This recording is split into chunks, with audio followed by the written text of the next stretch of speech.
Buenas noches, bienvenidos. Esto es Zona Franca, yo soy Daniel Pacheco. Virgilio Barco, el expresidente colombiano, se puso a sonar recientemente. El expresidente que gobernó Colombia entre 1986 y 1990, hace más de 30 años, fue tendencia en Twitter y todo. Fue un periodo tumultuoso el de Barco, quizá el más violento de la historia reciente del país. Varios candidatos presidenciales fueron asesinados, incluyendo el favorito, Luis Carlos Galán. Había violencia del narcotráfico, de la guerrilla paramilitar, contra la policía, contra la izquierda, contra los políticos. Pero lo que realmente hizo a Barco sonar por estos días fue que un respetado decano del periodismo colombiano, Alberto Donadío, escribió un artículo con una tesis que mancha una memoria muy apreciada que tiene Virgilio Barco en algunos círculos colombianos, que fue Barco el que desató, por consejo de un espía israelí, el genocidio contra la Unión Patriótica, el partido en el que confluyeron en esa época sectores de izquierda, del Partido Comunista, de sectores sociales y de la guerrilla de las FARC. Y parece curioso, pero resultó que el honor de Virgilio Barco es cosa seria, incluso tras 23 años de su muerte. Hay aún en Colombia un grupo de personas que trabajaron con Barco cuando eran jóvenes. César Gaviria, Rafael Pardo, María Mercedes Cuellar, Mónica de Grave, Fernando Cepeda, Clara López. Un sector que representa una esfera de influencia del barquismo y una guardia pretoriana viva de su memoria que salió a protestar. Y eso está bien. Es interesante este debate, es un debate por lo que llaman los académicos la memoria histórica. Y está bien también decir que lo que dice Donadío tampoco es que sea la verdad revelada. A mí me quedaron preguntas de su investigación y él ha sido muy generoso y ha aceptado estar en el programa de esta noche hoy para discutirlas. Porque la lucha por la memoria, en algún sentido y más allá de lo que dice Donadío de Barco, está por estos días en Colombia girando en torno al desprestigio de los poderosos del pasado. Ojalá en ese ejercicio también se preserve la verdad, se permita sentar matices, contextos y sobre todo no se haga solamente a partir de nuevos secretos, como el que nos deja propuesto Alberto Donadío, que sustenta toda su teoría sobre Barco en una fuente anónima y reservada. Aquí arranca Zona Franca. Es el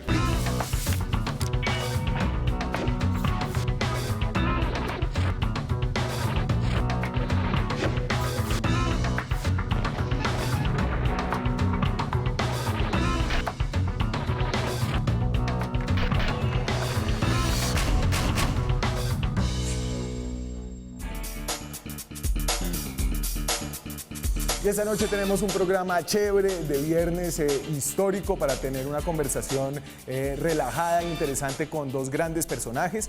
Tendremos una conversación primero con Alberto Donadío, el legendario periodista investigativo, uno de los fundadores de la unidad investigativa del diario El Tiempo. Y luego hablaremos en contraste con el también muy prestigioso y respetado académico colombiano Jorge Orlando Melo.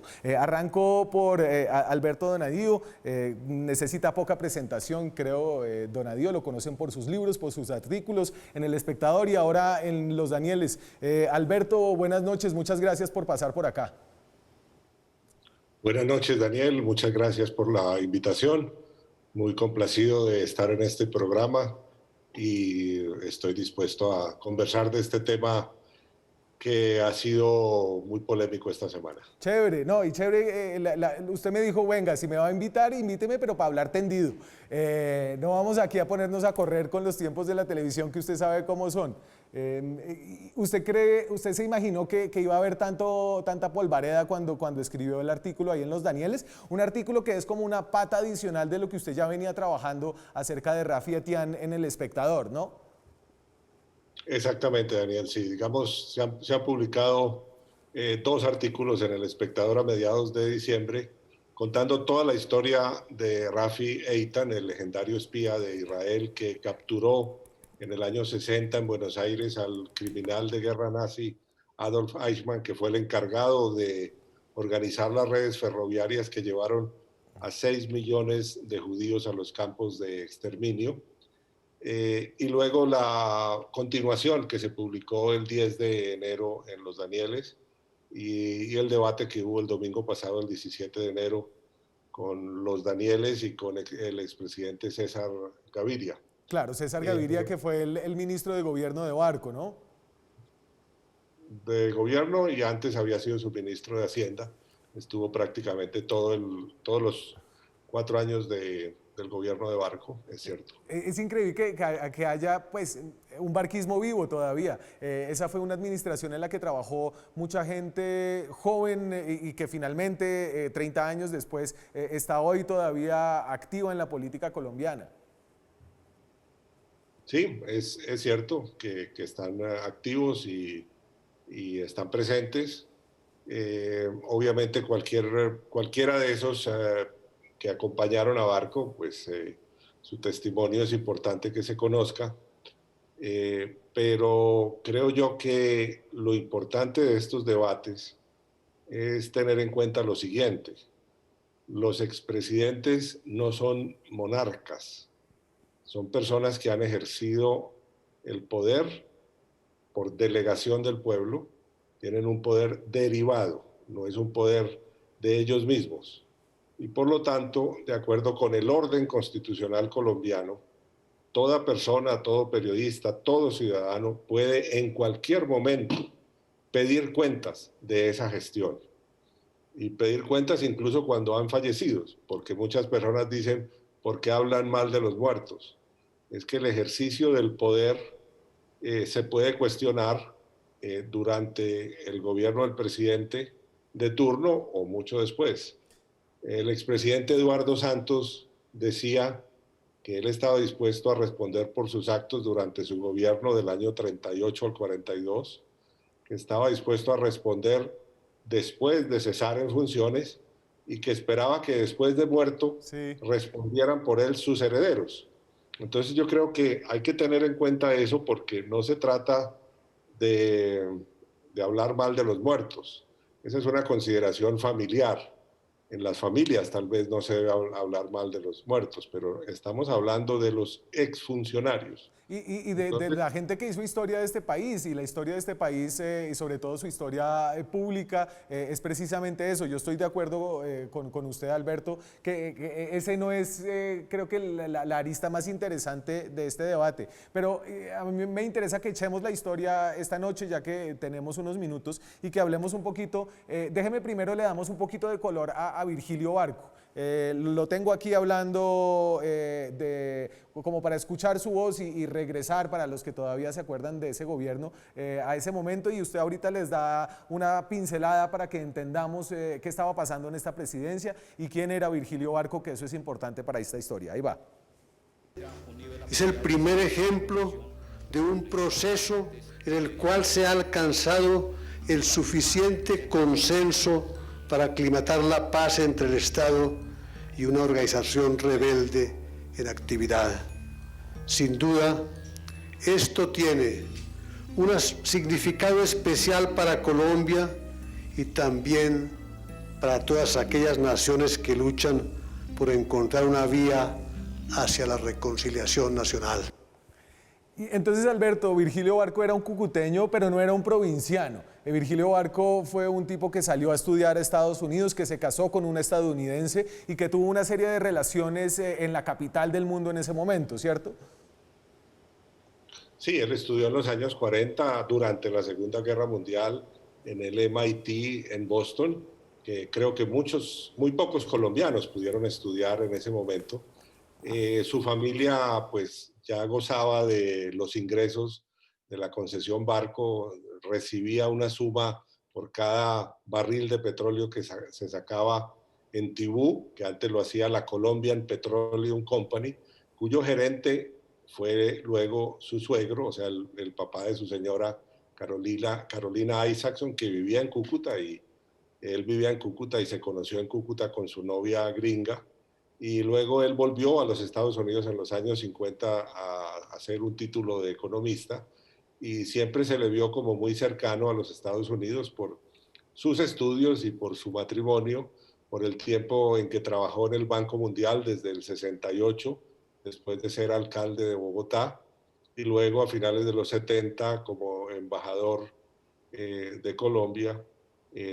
Hay gente que pensaba que él era más gringo que cucuteño, y fue visto siempre como un tecnócrata, como un alcalde de Bogotá que hizo muchas obras, la 68, el templete eucarístico, En el libro de Malcolm dice, hay un recuento muy documentado de cómo él fue un estudioso de la planificación urbana y hizo obras públicas muy importantes Sí. para Bogotá. Y entonces precisamente es en Y luego Washington. también se le conocía desde siempre como... Sí, perdón que lo interrumpí ahí, Sí, simplemente Daniel. que fue precisamente en Washington donde conoce a Rafi Eitan, que es este espía israelí que se vuelve clave en la historia. Exactamente, exactamente. Y concretémonos en los hechos, Daniel. Hágale. Hay dos reuniones. La primera sucede poco después de la posesión del presidente Barco, en agosto del año 86. El presidente cita a su secretario general y amigo, don Germán Montoya, que murió el año pasado a la edad de 100 años y que era el verdadero poder en el gobierno, según dicen, y cita a otro funcionario y dice, yo quiero que venga al país mi amigo Rafi Eitan. Esas son las palabras textuales que pronunció el presidente Barco de acuerdo con la fuente que estuvo en esa reunión, una reunión muy breve. El presidente Barco era hombre de pocas palabras, a diferencia de su antecesor Belisario Betancur, y él dice que quiere que Rafi Eitan venga a hacer un diagnóstico de cómo acabar con la guerrilla, siempre según la fuente. No quedaron registros sonoros, ni audiovisuales, ni escritos de esa reunión. Y ahí empezamos a saber que fue una cosa secreta, oculta, porque es obvio, Daniel, que si esto hubiera sido una cosa de rutina, pues ¿qué hacía el presidente? Le decía a su secretario general, llame a Ecopetrol para que paguen este contrato. Yo quiero que este señor venga a Colombia a hacer este estudio. Como eso era secreto, como eso no se podía contar a la opinión pública y como el presidente Barco no se lo contó ni siquiera a sus ministros, por eso esta reunión, cuando la gente dice eso no ocurrió, los que estuvimos en la presidencia no nos acordamos de Rafi Eitan. No se acuerdan porque no lo conocieron, porque el presidente no los invitó, porque el presidente no les contó. Pero eso no quiere decir que puedan garantizar que no hubo esta reunión o que no se dieron otras reuniones secretas o que no hubo órdenes secretas. Porque si esto hubiera sido una cosa legal y normal, pues basta una llamada o un oficio que se mande a Ecopetrol diciendo paguen este contrato, paguen esta consultoría que se va a hacer por orden del presidente. Claro. Entonces, el señor Eitan viene al país. ¿Por qué digo que viene al país? Porque después de, al tratar de comprobar esta reunión, yo pido los documentos que existen en la Secretaría Jurídica de la Presidencia, porque me cuentan que el secretario jurídico, el doctor Jorge Humberto Botero, fue el que manejó el contrato. Entonces, pido oficialmente por derecho de petición la información que exista y me dicen hay 27 cajas. Y en esas 27 cajas, en la caja 290, aparece un memorando de un abogado de la Secretaría Jurídica a su jefe, que era el doctor Jorge Humberto Botero, personaje muy conocido en el país como ministro de Comercio, negociador del Tratado de Libre Comercio con los Estados Unidos, dirigente de gremios. Y en ese memorando, el abogado de Secretaría Jurídica le dice, doctor Botero, hemos avanzado en la negociación de estas cláusulas de este contrato con el doctor Ernesto Villamizar Cajiao. ¿Quién es ese señor? Yo no lo conocía, el país no lo conocía. Es un abogado muy reputado que ejerce el derecho en Bogotá hace 50 años. Yo lo llamo por teléfono, Daniel, y le digo, estoy preparando para El Espectador un informe, me encontré en el archivo de Secretaría Jurídica este memorando y el borrador del contrato con la firma KPI por tal suma en dólares. Y él me dice, Rafi Eitan. Entonces yo le digo, doctor, usted se me adelantó. Yo le iba a preguntar si conocía a Rafi Eitan, pero usted me dice que este es el contrato. Entonces, esa fue una espontánea corroboración de que Rafi estuvo en Colombia y luego el doctor Villamizar me dice, fui su amigo, estuvo en mi casa, tengo fotos con él, no se las voy a mostrar, pero tengo un casco, puede venir a mi casa y tomarle foto al casco, la foto se publicó. Sí. Rafi Eitan le trajo un regalo, o sea, los espías también le traen regalos a los amigos. Claro. Eso es lo que descubrimos aquí. Y entonces, y me dice, sí. Y eso fue en El Espectador, ¿cierto? Y entonces ahí en El Espectador se empieza a construir el caso de que, en efecto, este espía que estuvo detrás de la operación que terminó con el secuestro y el juicio de Eichmann en Israel, que lo sacaron de Argentina y lo mandaron para Israel, que él estuvo acá en Colombia, pero después en Los Danieles usted da un paso mucho más arriesgado y creo que más arriesgado periodísticamente y más arriesgado en términos como de las cuerdas que logra tener para amarrar su investigación, ¿cierto? Sí, Daniel, es correcto. Pero la primera parte, o sea, la primera reunión de la cual yo me entero por una fuente que estuvo en la reunión, está comprobado. Primero por el abogado que dice, él estuvo aquí, yo asesoré al presidente Barco en ese contrato, él hizo ese trabajo.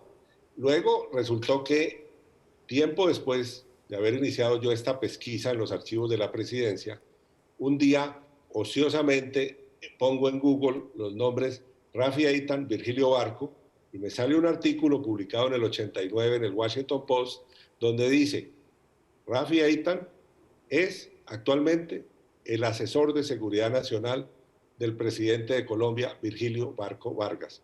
Que eso no se haya publicado en Colombia fue lamentable, porque él todavía era presidente. Habría sido una chiva, una primicia muy importante, porque la noticia era pública. Por lo tanto, ya teníamos dos pruebas. Y la tercera prueba es un contrato donde no figura el nombre de Rafi Eitan, pero es con una firma de seguridad, con alguien que era del Mossad, que luego fue jefe de seguridad de la aerolínea.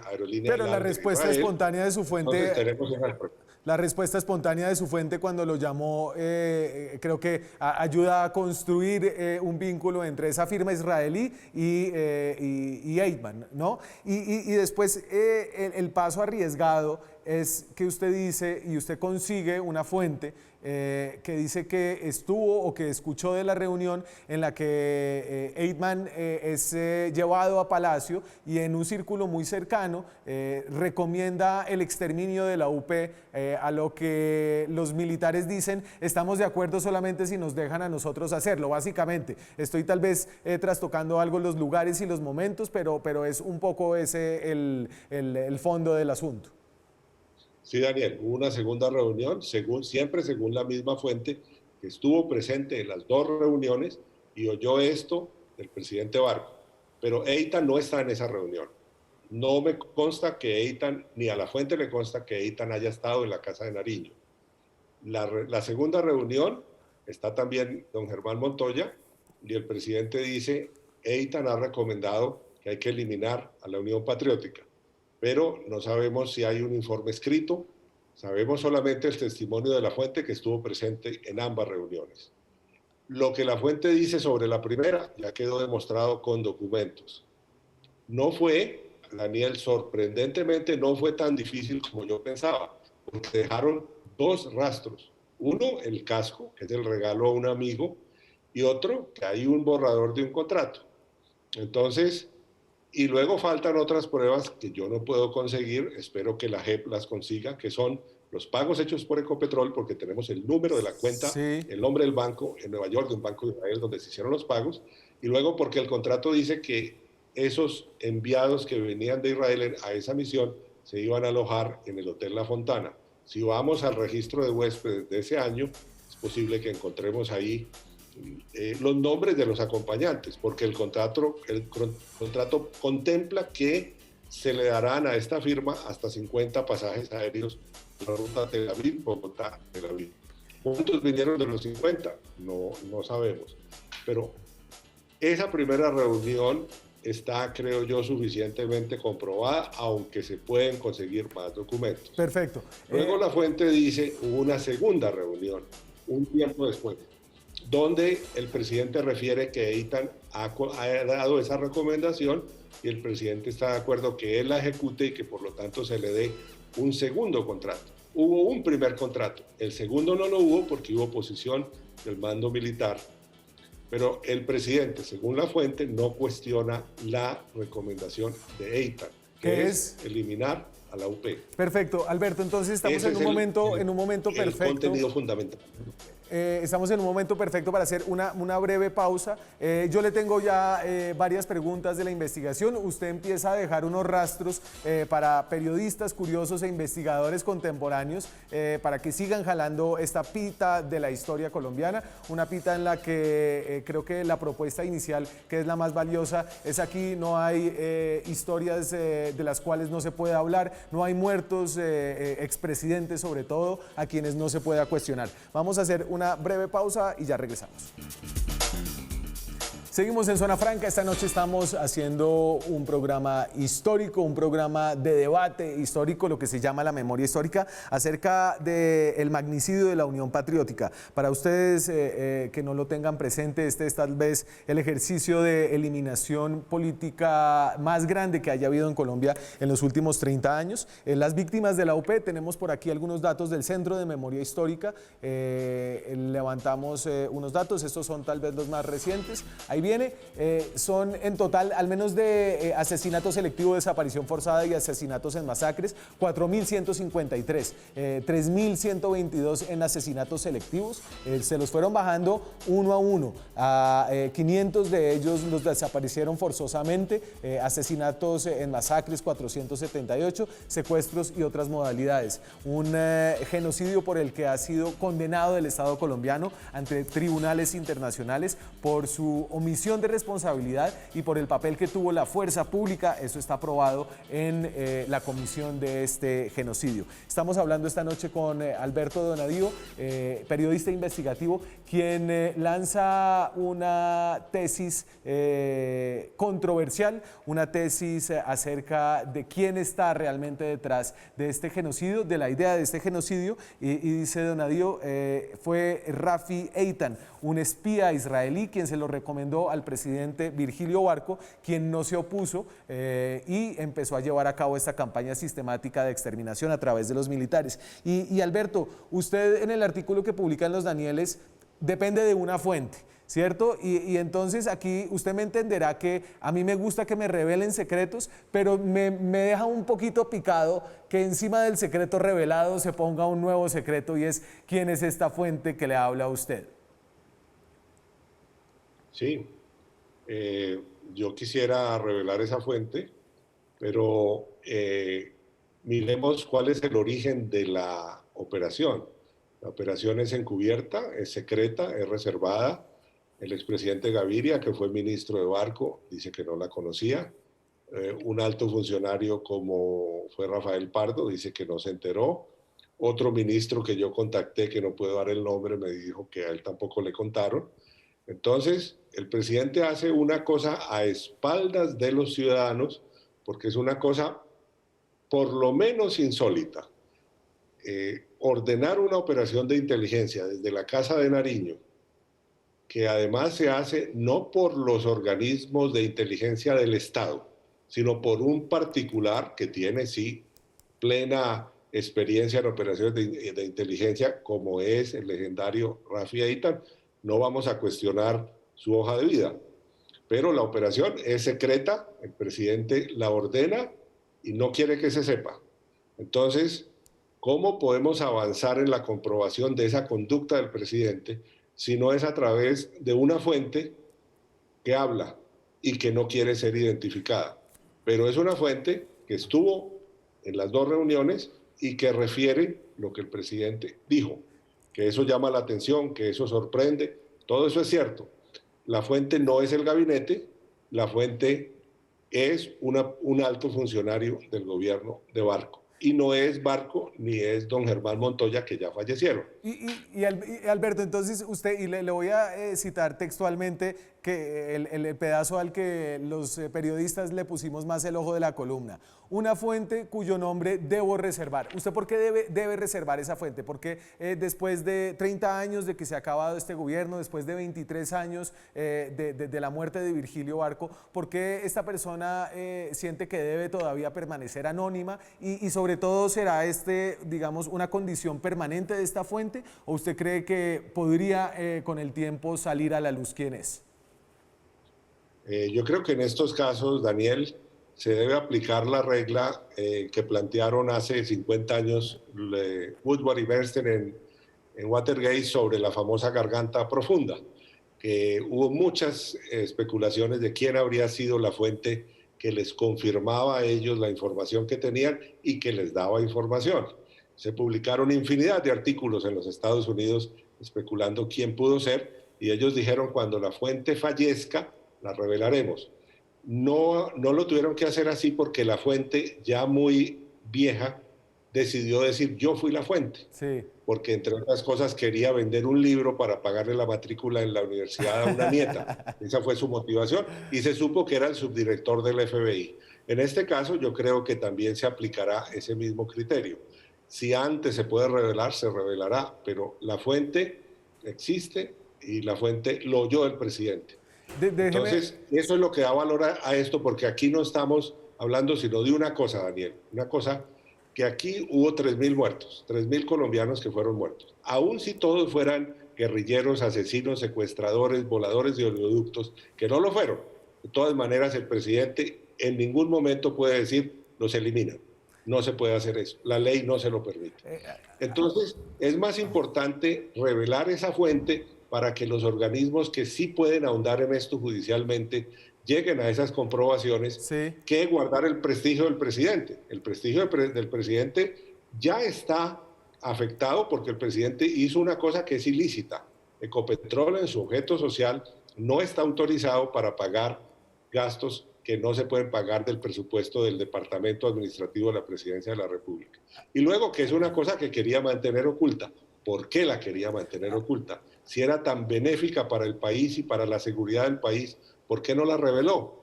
Entonces, el hecho de que no la conozcan los más cercanos ministros y asesores del presidente no quiere decir que no pudo haber ocurrido. Nadie puede garantizar que eso no pudo haber ocurrido, porque nadie sabe si el presidente se reunió en secreto con quién, pero la fuente estuvo en las reuniones. Pero, y Alberto, y usted es periodista y ha sido muchos años periodista, y yo creo que también ha sido editor. Entonces, si usted fuera el editor suyo en este mismo momento y usted estuviera detrás de una casa editorial grande, con prestigio, como las casas editoriales en las que usted ha trabajado, como El Tiempo y El Espectador, si usted fuera el editor y llegara un joven periodista, Alberto Donadio, a decirle: mire, yo tengo una fuente que me asegura que el que dio la orden para eliminar a la UP fue el expresidente Barco, por sugerencia de un espía israelí, y lo que puedo probar es que el espía estuvo en Colombia, que al espía le pagaron alguna plata y que una fuente anónima me dice que fue el espía el que tuvo la idea y que Barco no se opuso.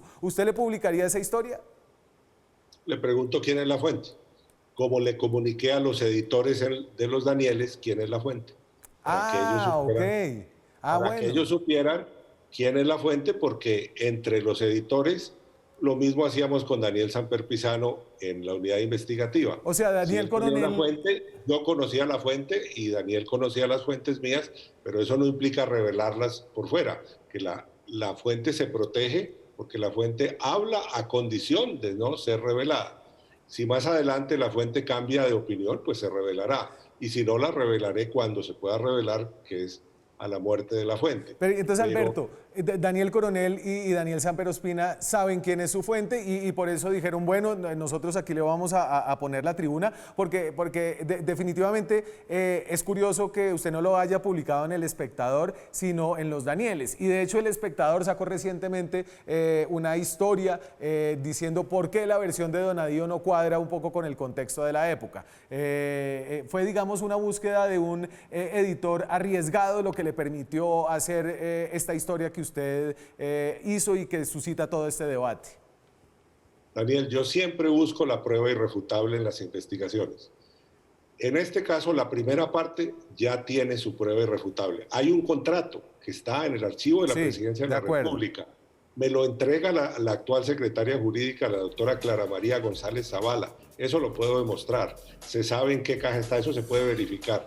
Se puede verificar que el doctor Ernesto Villamizar Cajiao existe y me dio esas declaraciones. Alguien salió a decir: no, eso es estrafalario. ¿Cuál estrafalario? Si el Washington Post lo publicó en el año 89, ¿por qué ahora? Porque eso no se conoció aquí, dicen que es estrafalario. Es información pública que Rafi Eitan fue el asesor de Seguridad Nacional del presidente Barco, no nombrado por decreto, de hecho, y es una cosa que además fue Vox Populi y publicado en la prensa de Israel. Sí.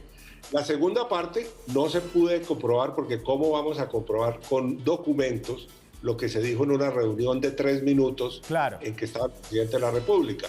Pero como aquí no se trata de proteger el prestigio del presidente, tampoco se trata de denigrar gratuitamente al presidente. Pero como hubo en su gobierno centenares de muertos de la Unión Patriótica, todos los colombianos tenemos derecho a contar esta historia porque es un nuevo aporte a la verdad. Yo no puedo avanzar en esa verdad. Yo hice lo que podría hacer como cualquier otro periodista. Ningún otro periodista puede llegar más allá en esta historia. Sí, pero Entonces, usted nos deja un reto planteado enorme, Alberto, y además de lo que aporta esto para el debate sobre la memoria histórica del gobierno de Virgilio Barco, creo que es una propuesta que ayuda a que el periodismo no se apoltrone en Colombia, no se vuelva tan respetuoso de las formas y sobre todo de los poderosos, y creo que esa ha sido su función en este país hace décadas, por lo cual le seguimos muy agradecidos, la verdad. de eso se trata. Hay que pedirle cuentas a los gobernantes, estén vivos o estén muertos. Eso no es una falta contra su memoria ni contra su honor. Ellos tienen a su mando 700, 800 mil hombres bajo las armas, más todo el poder del Estado, toda la burocracia, y por lo tanto son delegados de la comunidad, del conjunto, del colectivo de los ciudadanos. Todos los ciudadanos tenemos derecho a pedir que se haga luz, y aquí hay una persona desde adentro del gobierno que con la condición de que su nombre no se revele, quiere contar una cosa que vivió. No es de oídas. Esto no lo escuché yo de alguien que a su vez se lo escuchó a otra persona. Fuente directa, como decimos. Es una fuente directa. Alberto. Y luego es una fuente que yo he verificado y he conocido. Sí. Porque aquí está en juego que, pues, yo no tengo otro valor en esto que ser veraz al máximo. Y en, sí, señor. En eso, esa es la carta de presentación mía, es esa. Sí, señor. Por lo tanto, yo no me arriesgaría si no estuviera seguro que la fuente existe y la fuente estuvo presente. Alberto, muchas gracias por su tiempo esta noche, por habernos hablado, por habernos retado y por dejar abierto este debate sobre el pasado y el pasado de nuestros poderosos. Fue realmente un gusto tenerlo por aquí en este programa. Muchas gracias, Daniel. Muy bueno su resumen de todos los hechos. No, señor. Felicito. Muy honrado.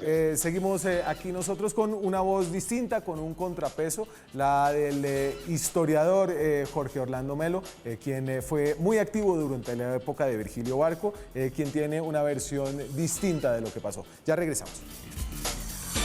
Seguimos en Zona Franca, estamos hablando esta noche de viernes de historia no tan pasada de la presidencia de Virgilio Barco y de una nueva hipótesis. Pues es una denuncia la de Alberto Donadio que Virgilio Barco realmente fue la persona que determinó el genocidio de la UP por consejo de un espía israelí que se llama Rafi Eitan. Esta es obviamente una acusación que ha generado un interesante debate que estamos dando esta noche. Luego de escuchar la versión de Donadio, quería traer aquí a charlar con ustedes a Jorge Orlando Melo, uno de los historiadores colombianos más importantes vivo.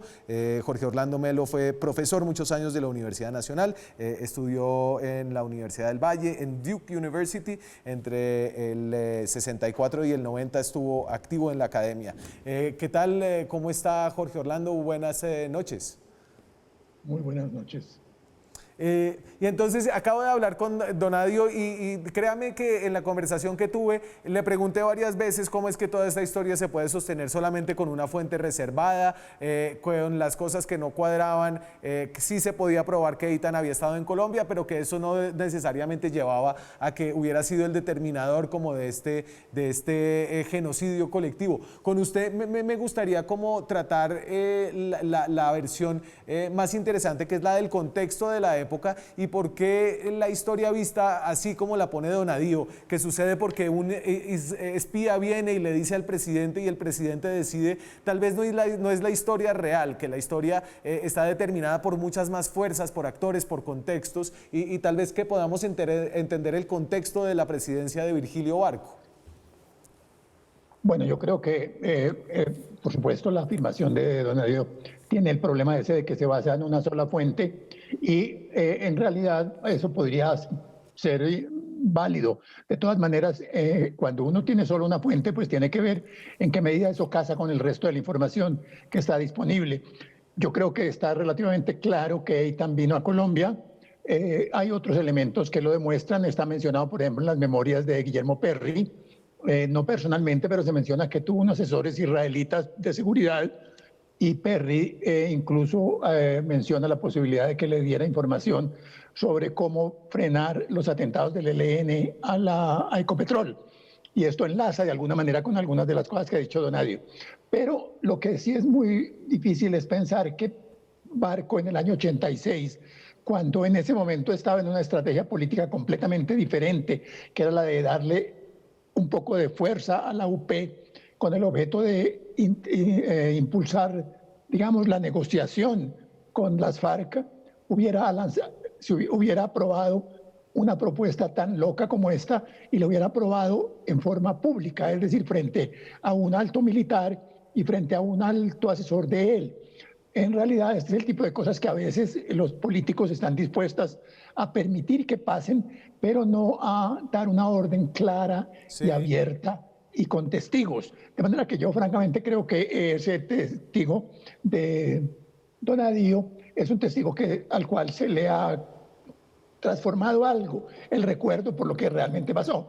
Y como lo que pasó sí fue realmente que la UP fue víctima de un proceso de asesinato y de acoso bastante grande, pues esta persona lee esa memoria del pasado a la luz de lo que él supo después. Sí. Bueno, que me parece que esa es un poco la interpretación básica del asunto.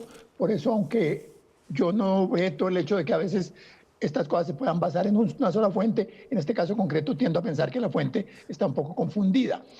Y que o sea, ¿usted cree que esa fuente los hechos, aunque le está pasando factura, los años sí pasan factura sobre la memoria y el recuerdo del pasado? Sí, señor. Es que de todas maneras, pues sabemos que el asesinato a los miembros de la UP había comenzado desde el 85 en el gobierno de Betancourt. Había sido bastante elevado. Arenas, en una declaración en febrero del 86, dijo que ya iban más de 200 muertos de la UP. Jacobo Arenas, que era en ese momento el candidato presidencial de la UP, antes de que los miembros de la UP dijeran que era mejor tener un candidato ligeramente diferente, menos comprometido con la guerra, y que las FARC aceptara cambiarlo, y lo cambiaron por Jaime Pardo, que fue después víctima, una de las primeras grandes víctimas de la UP, porque fue asesinado también en el año 87. De todas maneras, las FARC, la UP, estaba siendo asesinada y el gobierno tenía interés en buscar una negociación política con las FARC, porque de alguna manera era lo que había empujado el gobierno de Betancourt, había tenido un gran apoyo popular, y Barco le jugó bastante duro a eso. Barco, hasta el final de su gobierno, intentó mantener las negociaciones y, como ustedes saben, firmó finalmente la paz con el M-19. Claro. Por eso me parece un poco improbable que en ese momento él se hubiera lanzado a una guerra contra la UP. Y Jorge Orlando, él estaba interesado en la guerra contra las FARC, por supuesto. De acuerdo. Y hay otra cosa, y es que es como si tuviera que venir un espía israelí a decirle a los colombianos o algún sector colombiano de la derecha que de pronto se les podía ocurrir que matar a la UP era buena idea, mientras en Colombia aquí ya había un sentimiento de desconfianza de la izquierda, de anticomunismo, un clima global de guerra fría, en donde esas ideas pues, no tocaba pagarle un consultor israelí para que viniera a proponerlas, ¿no? Bueno, realmente la situación era que de hecho ya había empezado la matanza de la UP, ya le estaban asesinando, o sea, ni siquiera en la versión de Eitan se dice que él vino y empezó la cosa, no, la cosa ya había empezado, bajo Betancourt habían muerto ya 200, dice Arenas, de manera que eso estaba en marcha, no se necesitaba por supuesto esto, pero eso no quiere decir que no hubiera podido llegar alguien a decir eso en una asesoría al presidente. Eso no tiene nada de raro, podía haber ocurrido, pero de todas maneras ya la decisión la habían tomado de luchar contra la UP muchas personas de muy diversos grupos. En particular, sabemos que desde 1900, más o menos 81, los narcotraficantes de casi Claro. todo el país habían formado la muerte a los secuestradores, que incluía el intento de matar a toda la gente que tenía algún vínculo con la guerrilla en los pueblos. Cuando se formó la UP en el 85, la respuesta inmediata de todos estos sectores de narcotraficantes en muchas zonas del país, sobre todo en dos, en el Magdalena Medio y en Urabá, fue decir, estos tipos nos van a hacer la vida imposible, van a aumentar los secuestros, van a aumentar los chantajes, de manera que tenemos que enfrentarnos con ellos. Y para eso se apoyaban en esa época en normas legales que permitían que hubiera organizaciones civiles de autodefensa, que incluso fue Barco el que sí la legalizó. Durante el gobierno de Barco sí legalizaron. Claro. Jorge Orlando, déjeme, voy a hacer una pausa ya para que nos quede un ratico todavía generoso para terminar hablando de esto. Estamos haciendo historia relativamente contemporánea esta noche, una revisión a lo que fue la presidencia del gobierno de Virgilio Barco y su responsabilidad o no en la determinación de lanzar esta campaña de genocidio contra la Unión Patriótica que terminó con la muerte de más de 4.000 personas. Ya regresamos. Seguimos en Zona Franca, esta noche de viernes un programa con algo de historia de un gobierno que terminó hace exactamente 30 años. En 1990 empezó en el 86 el de Virgilio Barco, un periodo de enorme violencia en el país. Fueron asesinados ese año, y esto lo saco de la columna de Alberto Donadío, 78.000 personas. Hablamos ahora con el historiador colombiano Jorge Orlando Melo acerca de esta versión de Alberto Donadío, de que fue un israelí que le aconsejó a Barco empezar este genocidio de la UP. No, era otro país, ¿no, Jorge Orlando? En Colombia creo que el año pasado, si no me equivoco, hubo alrededor de 12.000 homicidios. En los 90s, 80s, no recuerdo exactamente de qué año del gobierno Barco saca esto Donadío, pero era una violencia enorme. Es una cifra sobre el conjunto. Realmente los asesinatos en esos años eran entre 15 y 20.000 asesinatos anuales, que llegaron a 30.000 más o menos en el año 2000. Sí. Bajo Pastrana fue cuando se llegó al punto más alto de asesinatos. Después empezaron a bajar en el gobierno de Uribe y han seguido bajando y están más o menos en 11, 12.000 anuales. Hay una cosa, no en la columna ni siquiera de Alberto Donadío, sino tal vez en la visión de la historia que él tiene como periodista y como sabueso investigativo. Él quiere encontrar el momento determinante en la historia, él quiere revelar el secreto que lo aclare todo. Yo no sé, y usted que se dedica a la historia, ¿usted cree que la historia es así o la historia es más bien como un conjunto de fuerzas que confluyen en un mismo momento, que ninguna está determinada por una sola persona, aunque una persona sí pueda ser influyente, sino que todo depende mucho más de los contextos y de lo que está pasando en conjunto y no solamente en un determinado momento? No, en este caso es muy claro, lo tenemos muy claro. No podemos decir que Barco comenzó la guerra contra la UP, porque la guerra contra la UP había comenzado ya en el gobierno de Betancur y en la guerra contra la UP participó gente de particulares, es decir, participaron narcotraficantes como Rodríguez Gacha, como los Castaño en la zona de Urabá y del Sinú en el 89 y 90, y que fueron causantes de muchas masacres, y toda la gente de la ACDEGAM del Magdalena Medio, de manera que participaron civiles, y participaron también muchos militares, porque al comienzo, desde el gobierno de Betancur, los militares, o un sector importante de los militares, estaban contra las negociaciones de paz. En estas cosas lo que hay que recordar siempre es que casi nunca ningún movimiento ni ningún grupo en el Estado es homogéneo. En el ejército había gente que estaba a favor de las negociaciones de paz y gente en contra de las negociaciones de paz. Gente que estaba a favor de un exterminio de la UP y gente que estaba en contra de ese exterminio de la UP y pensaba que la lucha contra la guerrilla debía hacerse dentro del marco legal para lograr el apoyo más amplio de la población, etc. En todos los que era obvio que el ejército quería acabar con las FARC en conjunto, pero solamente algunos adoptaban una posición de que había que hacerlo a costa de cualquier proceso legal. Lo mismo ocurría con muchas otras cosas. Y es que, de verdad, como usted lo señala, en historia no se puede decir que la cosa comenzó en febrero del 87 comenzó el ataque a la UP en un solo día, por decisión de una sola persona, cuando era una cosa que tenía ya más de un año de antigüedad y en la cual se unían muchos grupos diferentes que estaban contra las FARC. En realidad, el ataque a la UP estuvo causado esencialmente por la sensación de muchas personas en el país de que la UP iba a ser simplemente un instrumento de las FARC. Y las FARC las creó como un instrumento. Las FARC creó la UP para apoyar su estrategia política. Pero las FARC rápidamente se distanciaron bastante de las líneas de la UP, y es que en esto también uno se da cuenta de que en la historia las cosas que pasan casi nunca están como se prevén. Las FARC creó la UP para tener un partido propio, mucho más obediente y más confiable que el Partido Comunista, y sin embargo resultó siendo mucho menos obediente y menos confiable que el Partido Comunista. Las FARC se separaron de la UP, defendieron la lucha acción armada política pacífica y condenaron la lucha armada con más vehemencia, con más fuerza que el mismo Partido Comunista. Jorge Orlando, y finalmente, creo que el misterio y la tesis y lo bonito de lo que propone Donadío y el debate que abre viene de decir que es que todavía hay un secreto sobre lo que pasó y lo que llevó al genocidio de la UP. Hay muchos secretos, hay muchísimos secretos. ¿Cuáles son? Es decir, si usted tuviera la varita mágica para destapar un secreto, ¿cuál sería? No, yo creo que la mayoría de los secretos importantes es qué miembros del Estado apoyaron las autodefensas y apoyaron el exterminio de la UP en diversas regiones.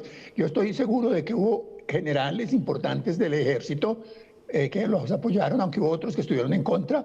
Estoy seguro de que hubo gobernadores, que hubo funcionarios importantes que apoyaron las acciones de los paramilitares y de las autodefensas. Pero son muchísimas acciones las que uno tendría que averiguar, porque fueron centenares de personas las que participaron en estos ataques contra la UP. Saber, por ejemplo, quién pagó y cuánto se pagó a las organizaciones de autodefensa como parte de estas contribuciones que hacían los propietarios rurales, que las hacían obviamente los narcotraficantes de buena gana, porque querían acabar con la UP, pero mucho propietario rural que no tenía vínculos con el narcotraficante, con los narcotraficantes le llegaban a la casa y le decían, bueno, señor, a usted lo va a atracar a todos nos está amenazando la guerrilla, estamos formando un grupo para defendernos, tenemos que pagar, y usted tiene que pagar, y si no paga, a usted le caemos también, de manera que eran con amenazas que hacían pagar muchas veces a muchas personas, de manera que tener un listado de quién pagó sería bien interesante, pero eso no lo va a hacer nadie. No, y eso le quería preguntar, ¿usted cree que es unos secretos y una historia que será muy difícil de conseguir y tal vez se está incluso muriendo mientras debatimos nosotros, porque la gente se va muriendo con sus secretos de una manera irremediable? Sí, pero yo creo que de todas maneras sabemos más o menos lo que pasó. Yo creo que a pesar de todos los esfuerzos de los participantes en las autodefensas por esconder que tenían apoyo militar, sabemos que tenían apoyo militar, hubo generales que fueron acusados de esto. La Procuraduría de Serpa y de Gómez Méndez hicieron informes en los cuales daban nombres de militares que participaban en esto, y el DAS mismo sacó un informe que fue muy atacado, que salieron incluso avisos en El Tiempo diciendo que era un informe imaginario de mentirosos y que era basado en un tipo que era alcohólico y vicioso y drogadicto, que era un informante que le había dicho al DAS, que lo dirigía el general Maza, lo que se suponía que había hecho. Ahora, todas esas versiones, incluso las de Maza, probablemente son sospechosas también, porque Maza seguramente las filtraba. No era la misma versión que había dado alguien en el Magdalena Medio, la que le llegaba a él finalmente, la que él publicaba, sino que la filtraba para acusar a determinadas personas. Él también tenía sus enemigos, tenía su propio juego. Y eso es lo que hace imposible y muy difícil reconstruir como una secuencia, digamos, de intrigas la historia de esos años. Claro. Hay que pensar en los procesos globales, y el proceso global sí era que las FARC estaban en un proyecto que decían que iban a tomar el poder en 8 años, y había unos tipos en Colombia dispuestos a hacer cualquier cosa ilegalmente, aún matando civiles, y así lo hicieron para parar ese proyecto de las FARC, porque tenían intereses completamente diferentes. Y había otros sectores más amplios, pero con menos poder, que pensaban que podía pararse a las FARC, pero sin necesidad de recurrir a las acciones totalmente ilegales, que había maneras legales de hacerlo. Jorge Orlando, un gusto siempre escucharlo, sobre todo hablando de historia. Espero que su jardín esté floreciendo y espero tenerlo por aquí de vuelta en un momento no muy lejano. Muchas gracias por su tiempo esta noche. Gracias a ustedes, gracias a ustedes.